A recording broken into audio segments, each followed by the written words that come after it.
Un robot fonctionnaire se suicide en Corée du Sud en se jetant d'un escalier. Juste avant sa chute, des témoins ont vu l'androïde tourner en rond comme si quelque chose était là.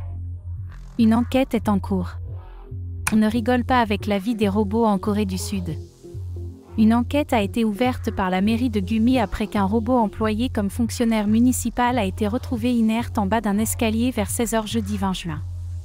Selon la municipalité, qui prend cette affaire très au sérieux, l'androïde semble s'être jeté du haut d'un escalier. Depuis près d'un an, ce robot fonctionnaire aidait les habitants de la municipalité de Gumi, dans le centre du pays, à accomplir des tâches administratives, a expliqué à l'AFP un responsable de l'équipe municipale.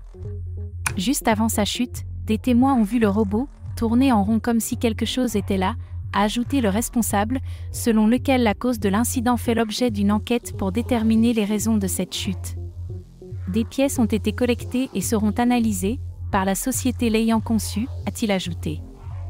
Il faisait officiellement partie de la mairie, il était l'un des nôtres, a déploré un autre fonctionnaire. Une charge de travail trop élevée pour le robot ? Développé par la société californienne Bear Robotics, le robot avait tout d'un employé comme les autres depuis sa nomination août 2023. Il travaillait de 9 h à 18 h et possédait même sa propre carte d'agent de la fonction publique. À la différence d'autres androïdes cantonnés à un seul niveau, il pouvait appeler l'ascenseur et passer d'un étage à un autre.